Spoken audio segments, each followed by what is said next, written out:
Viver com desconforto digestivo crônico, nossa, é uma batalha, né? Aquela incerteza constante sobre o que comer, o medo de passar mal. É sobre isso que vamos conversar. Vamos entender juntos uma estratégia estruturada que tem ajudado muita gente a gerenciar esses sintomas. A dieta baixa em FODMAPs. E olha, esse problema é muito mais comum do que se imagina. Afeta milhões de pessoas. E não é só um desconforto físico, né? A gente sabe que mexe com o humor, com a nossa energia, com a qualidade de vida como um todo. É algo que realmente impacta o dia a dia. Essa pergunta aqui na tela é onde tudo começa para muita gente. É aquela sensação super frustrante de precisar pisar em ovos na hora de comer. Sabe, fica aquele pensamento: será que isso vai me fazer mal? Essa insegurança acaba ditando as escolhas de cada refeição. E os sinais são bem claros. Dor abdominal, gases, aquela sensação de inchaço, às vezes diarreia, às vezes o intestino preso. É o corpo conversando com a gente, tentando avisar que alguma coisa não tá legal. E a ciência já tem uma pista bem forte, viu? Em muitos casos, como na síndrome do intestino irritável, o problema pode estar justamente na dificuldade de absorver alguns tipos de carboidratos. Mas calma lá. Antes de sair cortando um monte de coisa e pensando em dietas super complexas, a gente precisa voltar um passinho. Voltar para o básico do básico. Muita gente esquece que a digestão não começa no estômago, ela começa na boca. E esse primeiro passo, que a gente muitas vezes ignora, pode ser o começo de tudo. Pensa nisso como a nossa primeira linha de defesa. Primeiro, mastigar direitinho. Isso não é só para quebrar a comida em pedaços menores, é também um sinal para o cérebro. Ei, comida tá chegando, prepara tudo aí. Segundo, a saliva. Ela já tem enzimas que começam a quebrar os carboidratos ali mesmo. E terceiro, água. Manter-se bem hidratado ajuda a dissolver tudo e faz com que o trânsito intestinal, sabe, flua direitinho. Ok, com essa base bem feita, agora sim, a gente pode começar a investigar os principais suspeitos. Vamos atrás daqueles gatilhos que podem estar escondidos bem aí, nos alimentos que comemos todo dia. Esses suspeitos têm um nome que parece um palavrão: FODMAP. Mas calma, a ideia por trás desse nome é bem mais simples. Basicamente, FODMAP é uma sigla que junta um grupo de carboidratos, sabe, açúcares e fibras, que para algumas pessoas o intestino delgado tem uma dificuldade enorme para absorver. Então, o que acontece com eles? Como não foram absorvidos, eles continuam a viagem e chegam intactos lá no intestino grosso. E lá eles viram um verdadeiro banquete para as bactérias que moram ali. Essa festa toda, essa fermentação, acaba liberando um monte de gases. E não é só isso. Esses carboidratos também puxam água para dentro do intestino.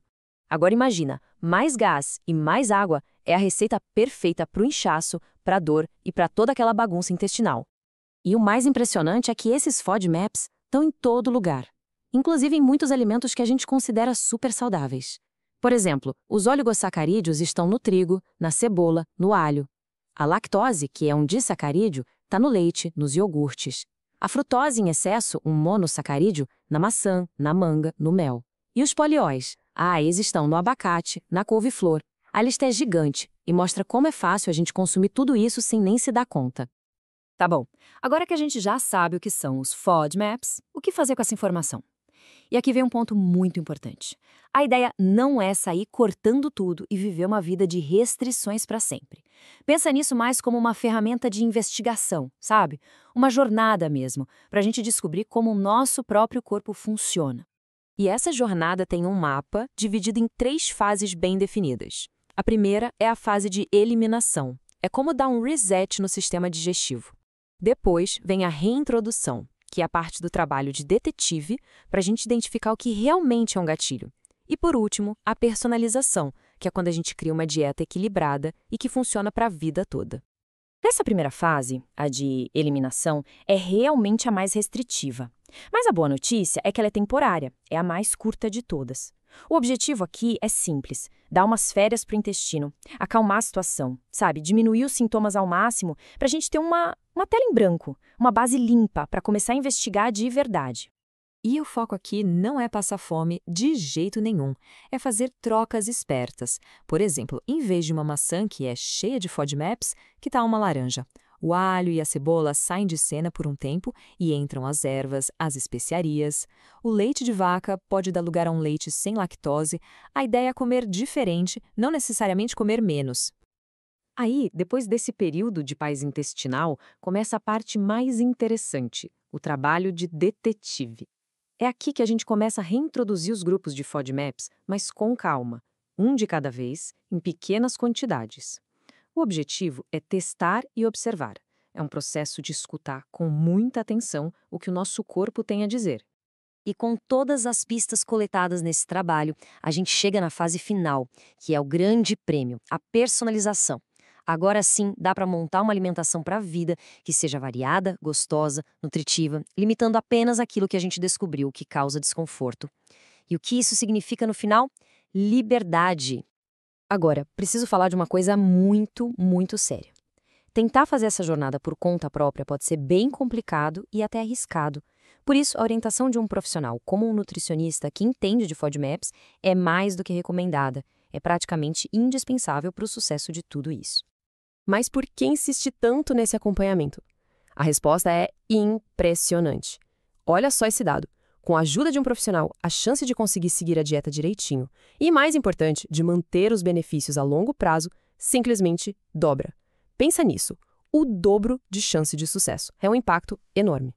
E os motivos para isso são bem claros. Um profissional vai garantir que não falte nenhum nutriente importante, mesmo na fase mais restrita. Vai ajudar a interpretar os sintomas e, talvez o mais importante, vai adaptar todo o plano para sua rotina, para o seu estilo de vida. Não é uma receita de bolo, é algo feito para cada um. Então, no fim das contas, toda essa estrutura, toda essa informação tem um objetivo muito claro: dar as ferramentas para que cada pessoa possa finalmente assumir o controle do seu próprio bem-estar. E se eu pudesse resumir tudo isso numa única frase, seria esta: a dieta não é sobre o que não se pode comer, é sobre descobrir tudo o que se pode. É uma mudança de perspectiva, né? Deixa de ser uma restrição e passa a ser uma ferramenta de autoconhecimento que troca a incerteza pela clareza. Porque o objetivo final é esse: liberdade. A liberdade de não ter mais sintomas, mas também a liberdade de poder comer uma variedade enorme de alimentos com confiança, sem aquele medo constante. É poder aproveitar comida de novo. E para a gente terminar, fica essa pergunta. A mudança não precisa começar com um passo gigante. Pode ser uma coisinha pequena. Quem sabe pesquisar um nutricionista, ou talvez começar um diário alimentar só para notar o que come e como se sente. Qual poderia ser o seu primeiro passinho hoje em direção a esse entendimento do seu corpo? Carb, invista em você.